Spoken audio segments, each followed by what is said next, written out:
Already मसँग एउटा Android र एउटा आइफोन हुँदाहुँदै मैले फेरि अर्को मोबाइल किन किने त अनि फेरि मैले अर्को कुन चाहिँ मोबाइल किने एन्ड्रोइड कि आइफोन।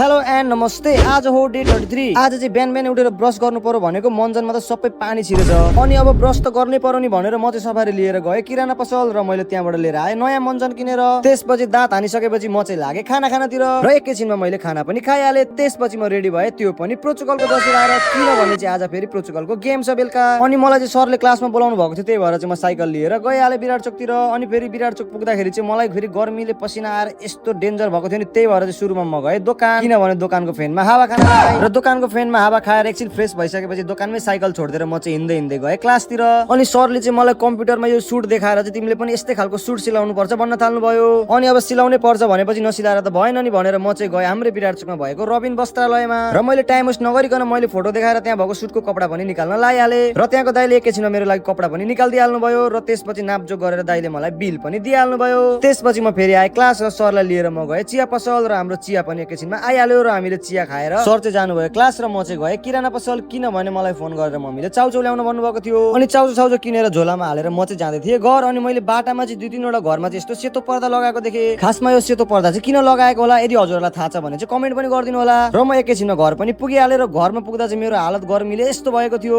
अनि घरमा फ्यानमा एकछिन बसेपछि बल्ल आनन्द आयो र एकैछिनमा बाबाले फेरि अघि ल्याएको चाउचाउ पनि पकाएर रेडी गरिहाल्नु भयो। त्यसपछि बिहानको बासी भात पनि मिसाएर मैले दामी त्यो चाउचाउलाई पनि हानिहालेँ। त्यसपछि अन्तिममा एक कप चिया खाएर बाबा मम्मी म भएर चाहिँ साइकललाई सफारीमा हालेर गयौँ विराट चोकतिर किनभने चाहिँ मम्मीको लागि आज मोबाइल किन्नु पर्ने थियो र हामी मोबाइल किन्न चाहिँ गयौँ हाम्रै विराट चोकमा रहेको बुढाङ इलेक्ट्रोनिकमा। अब आइफोन किनौँ भने त बजेटले भ्याउँदैन भनेर चाहिँ हामीहरूले त्यहाँनिर किन्यौँ यो 22,000 को रेडमी 15C र बिल सिल बनाएर एउटा भिडियो पनि बनाएर हामी चाहिँ आयौँ घरतिर र आजको लागि यति नै बाइ।